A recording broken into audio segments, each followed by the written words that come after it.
Buenas, en este video vamos a tratar temas relacionados con los primeros auxilios, que cosa que se entiende como por primeros auxilios los cuidados inmediatos, adecuados y provisionales prestados a las personas accidentadas o con enfermedades antes de ser atendidos en un centro asistencial.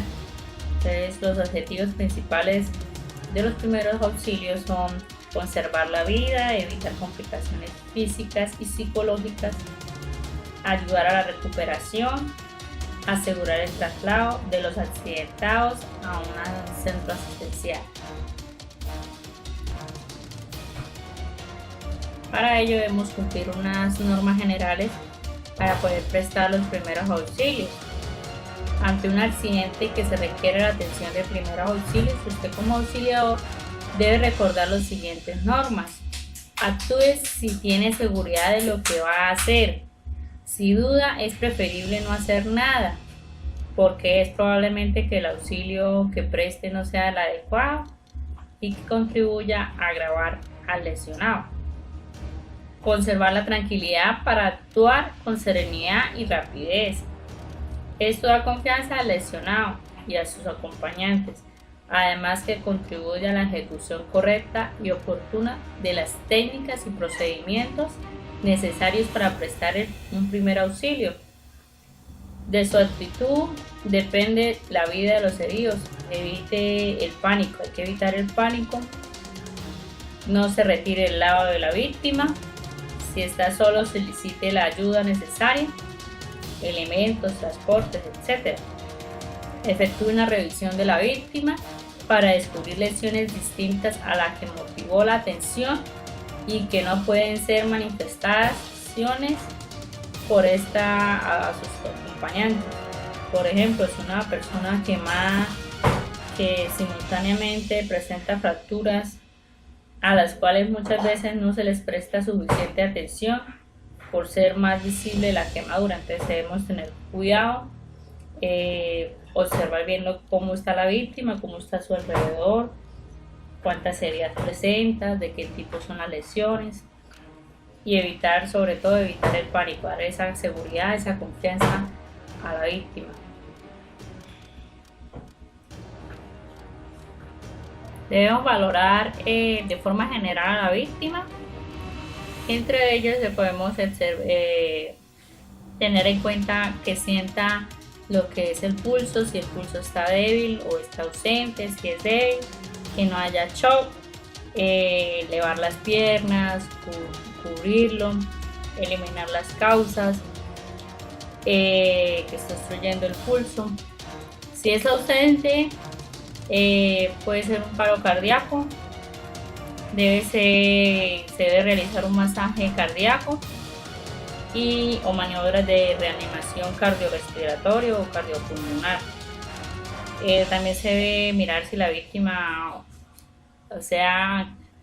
detectar que la víctima hable, que determine el estado de conciencia. Podemos determinar el estado de conciencia. Si la víctima está inconsciente, hay que verificar las pupilas, manejar cuidadosamente pensando en la lesión de la columna, una posible lesión de columna. También a la víctima toca tranquilizarla, preguntarle por las áreas dolorosas, determinar la sensibilidad del paciente. Cuando haya varios accidentados, pues toca tratar únicamente a aquellos que tengan lesiones que atenten contra su vida, tener prioridad a esos accidentados que tengan más en riesgo su vida. Hay que también mirar que la víctima, hay que observar si hay hemorragia. En caso de que haya hemorragia, hay que hacer lo siguiente: una presión directa en la herida, elevar la extremidad donde está la herida, un punto de presión, y ya por último destacar realizar un torniquete si es estrictamente necesario. Antes no, si usted ve que por más de que presionó la herida y aún sigue siendo la hemorragia, entonces ya podemos acudir a un torniquete. Observar también la respiración del paciente, si es ausente o en caso de que su respiración sea ausente, haya un paro respiratorio, despejar las vías respiratorias, dar una respiración artificial boca a boca. Si hay heridas en el tórax hay que cubrirlas, y si se sospecha fractura de costillas hay que movilizar. Debemos valorar al lesionado. Hay que indicar el estado de conciencia mediante un examen completo del accidentado. Se pretende explorar todos los signos físicos y cambios de comportamiento que se pudiera presentar. Usualmente se practica después de que el auxiliador ha escuchado la historia del caso y los síntomas que se manifiesta el lesionado. El examen de un lesionado ha de ser completo y cuidadoso, evitando la manipulación excesiva e innecesaria que puede agravar lesiones ya existentes o producir unas nuevas. El método de examen que debemos emplear dependerá de las circunstancias en las cuales se llevó a cabo dicho accidente. También debemos descubrir las lesiones que tenga el lesionado inmediato antes de movilizar al lesionado. Es necesario permanecer en poco tiempo posible, realizar un examen adecuado de tal manera que la mayor parte del cuerpo permanezca cubierto durante el proceso. Estos para las mantas y frazadas podrían ser utilizadas en el manejo inmediato, pudiendo ser parcialmente retiradas con el fin de poder descubrir regiones individuales del cuerpo que tan pronto como se hayan examinado podrán volverse a cubrir. No sobra mencionar el peligro que se supone mover a una persona sin conocer la naturaleza de sus lesiones. Son muchos los casos donde es enteramente posible examinar al lesionado en la posición en que se ha encontrado. Al examinar el lesionado se debe ser metódico y ordenado, desde luego guiándose por la clase de accidente o enfermedad súbdita y las necesidades que reclaman la situación. Debe haber una razón por la cual se haga. Después de la inspección, del auxiliador debe palpar cuidadosamente la parte afectada, poniendo en especial atención en los huesos. En un lesionado consciente, el principal objetivo del examen es descubrir las partes sensibles, pero en el que ha perdido el conocimiento, el método es todavía útil, ya que puede descubrirse alguna irregularidad en los huesos, etc.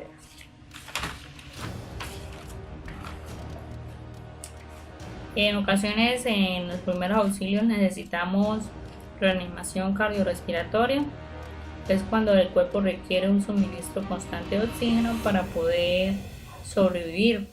Las lesiones o enfermedades que afectan la respiración relativa del corazón o aquellas que causan sangrados pueden ser alteraciones, puede alterar el aporte de oxígeno. Si los pulmones no reciben suministro suficiente de oxígeno o este no circula adecuadamente por el cuerpo, esto acarrea una emergencia que pone en peligro la vida de las personas. Usted debe actuar inmediato. Un paro cardiorrespiratorio es la interrupción repentina y simultánea de la respiración y el funcionamiento del corazón debido a la relación que existe entre el sistema respiratorio y circulatorio. Puede producirse el paro respiratorio y el corazón seguir funcionando, pero en pocos minutos sobrevenir el paro cardíaco. Cuando no se presenta el primer auxilio inmediatamente, también iniciarse con un paro cardíaco, en cuyo caso casi simultáneamente se presenta el paro respiratorio. En primeros auxilios es importante determinar si se presenta paro respiratorio o paro cardiorrespiratorio para realizarse las maniobras de resurrección adecuadas. Lo primero que debemos hacer es abrir las vías respiratorias. Lo segundo es la espalda y brazos rectos. Debemos arrodillarnos al lado de la víctima y hacer presión y relajación. 2 dedos debajo de nuestro tórax, de nuestro esternón, y de ahí hacer compresión simultáneamente. Para ellos también debemos un modo de tomar el pulso es la transmisión de los latidos del corazón a través de las arterias. Pueden tomarse en diversos puntos y se mide las pulsaciones por minuto. El número normal de pulsaciones varía con la edad y el estado físico, según esté en reposo o en tensión. Las pulsaciones normales en adultos es de 60 a 120 pulsaciones por minuto en adultos. En niños es de 70 a 110 pulsaciones por minuto, y en bebés hay de 70 a 170 pulsaciones por minuto. Algunos sistemas para tomar el pulso es presionar suavemente debajo del pezón izquierdo, presionar la cara interna de la muñeca sobre la arteria radial con los dedos índice y medio. Presionar la ingle en el cuello, o en el cuello o en la sien. Palpar la arteria que recorre la cara anterior del brazo. Presionar el hueco del cuello o en un lado del mismo.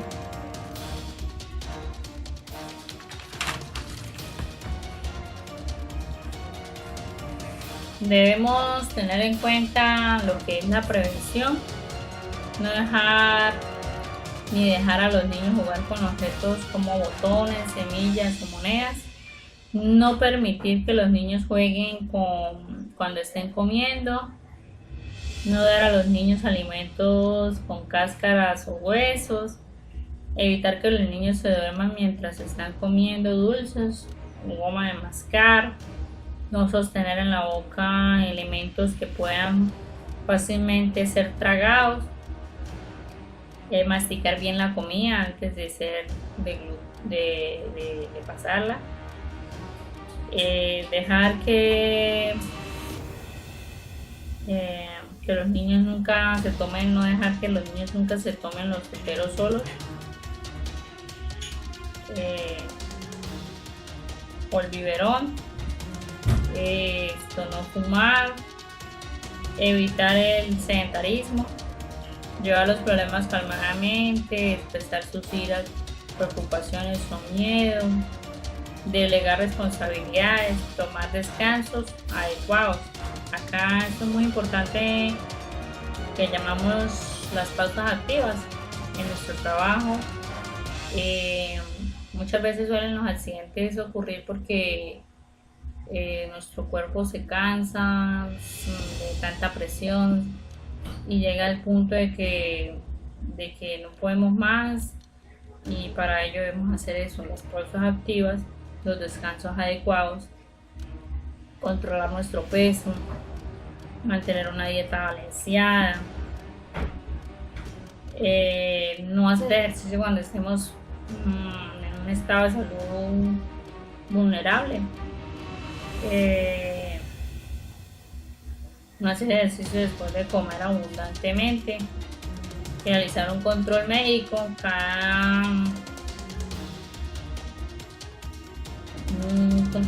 seguido, no esperar a que nos enfermemos para acudir al médico, que es lo que usualmente nosotros hacemos.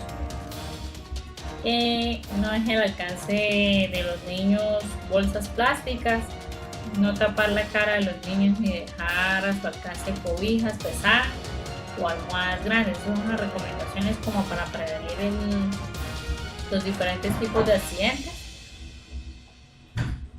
Entonces, esas son las prevenciones. Bueno, muchos nos hemos preguntado cómo debemos hacer una respiración artificial adecuada.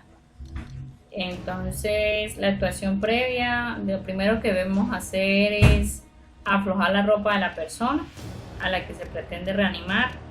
Seguidamente hay que acostarla boca arriba, levantarle la cabeza hacia atrás y abrirle la boca empujando suavemente la mandíbula inferior hacia abajo. El método es boca a boca. Después de colocar la persona en la posición que mencioné inicialmente, en posición adecuada, arriba se le pone la mano en la frente y al otro y la otra debajo de la nuca. Si hay motivos para sospechar de que existe alguna fractura en el cuello, se le debe girar. Nunca se le debe girar la cabeza. Debemos tener en cuenta eso, ¿no? Si sospechamos que hay fracturas, si hay algo en el cuello de la víctima, ojo, debemos dejarlo quieto, solo debemos hacerlo la reanimación artificial. Se le tapa la nariz del accidentado, es el segundo paso. Se respira hondo y se expulsa el aire hacia el interior de la boca con fuerza necesaria para seguir que el tórax del paciente se expanda. El ritmo debe ser una insuflación cada 3 a 4 segundos.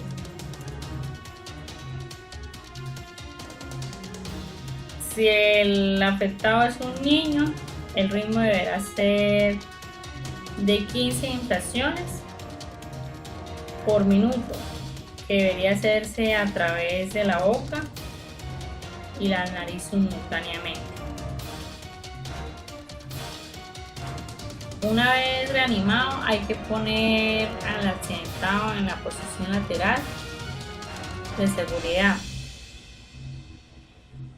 Otro tipo de respiración boca-nariz, se llama boca-nariz, cuando sea posible practicar la respiración boca a boca por herida, ruptura o de la mandíbula, etc. Puede emplearse la respiración boca-nariz a un ritmo de 2 inflaciones por minuto hasta que la persona afectada comience a respirar. De nuevo, con normalidad o que llegue la ambulancia. Los métodos manuales es el socorrista debe situarse detrás del herido con la cabeza entre las rodillas. A continuación le agarramos las muñecas, hay que cruzárselas encima del pecho, echando el peso sobre ellas para ejercer mayor presión. Seguidamente se levantan los brazos para separárselos, después hasta que toquen el suelo. Otro método es el de holder, que toca tumbar boca abajo al herido y colocarse detrás de él con su cabeza entre las rodillas como el método anterior. Apoyar ambas manos sobre sus omóplatos haciendo presión en ellos para que la persona afectada expulse el aire de los pulmones. Echarle hacia atrás sujetando los codos del accidentado para levantarlos del suelo, haciendo que el tórax se expanda con el aire para que el aire penetre hacia los pulmones.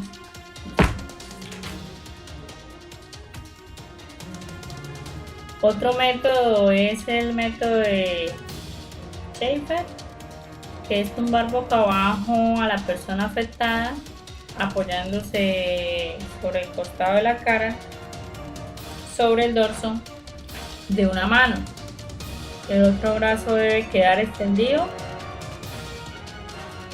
a lo largo del cuerpo. Debemos arrodillarnos con las piernas abiertas a la altura de los muslos del accidentado.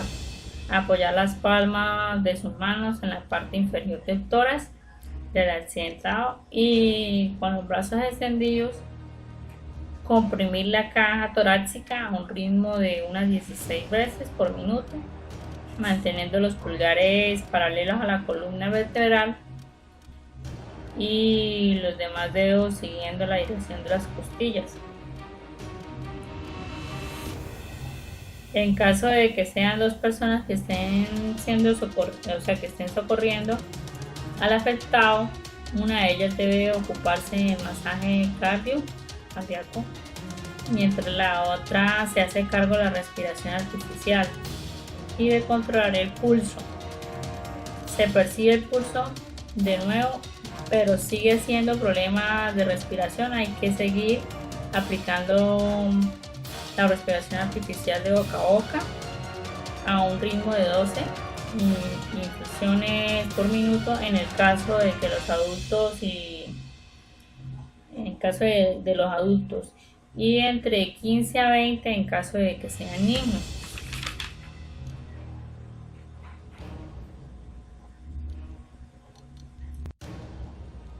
Masaje cardíaco. Si no se percibe el pulso del afectado, este tiene las pupilas dilatadas y se contrae con la luz, cae la posibilidad de que haya sufrido un paro cardíaco. En este caso hay que ponerlo sobre una superficie plana, dura, y darle un golpe seco en el centro del pecho con el centro de la mano. Si el corazón sigue sin latir, será necesario recurrir al masaje cardíaco, el cual se lo voy a enseñar. En adultos debemos poner una mano sobre el tercio inferior del esternón del afectado sin apoyarlas en las costillas. Debemos tener mucho cuidado con respecto a las costillas. Colocar el talón de la otra mano sobre la primera, presionar con fuerza y soltar. De este modo se produce un efecto de bombeo en el corazón que simula el latido cardíaco. Debemos repetir esta maniobra unas 60 veces por minuto sin detenerse hasta que le aparezca el pulso. En niños, en caso de los niños menores de 8 años, debe emplearse una sola mano para realizar la compresión sobre el pecho. Y en bebés, cuando se trate de bebés, la presión deberá ejercitarse solo con 2 dedos, a razón de unas 100 veces por minuto. Debemos tener en cuenta unas observaciones. Cuando es necesario usar simultáneamente el masaje cardíaco y la respiración artificial, solo se deben realizar una infusión de boca a boca, o sea, una sola respiración artificial boca a boca por cada 5 compresiones, por cada 5 masajes cardíacos. La respiración artificial que acompaña el masaje cardíaco se debe efectuar sobre la boca y nariz al mismo tiempo. Debemos hacer la respiración boca a boca y con nuestros oídos mirar si hay respiración por la nariz del paciente. La compresión torácica externa debe aplicarse en caso de una parada cardíaca, pero nunca en aquellos casos en que el corazón sigue latiendo. Entonces debemos tener en cuenta esas observaciones. En el momento mismo en el que se vuelva a percibir el pulso, hay que interrumpir el masaje y seguir el de boca a boca. Si la persona sufre vómitos, hay que hacerla rodar sobre sí misma hasta que quede apoyado sobre un costado y abrirle la boca y vaciarle con los dedos y vaciarla con los dedos.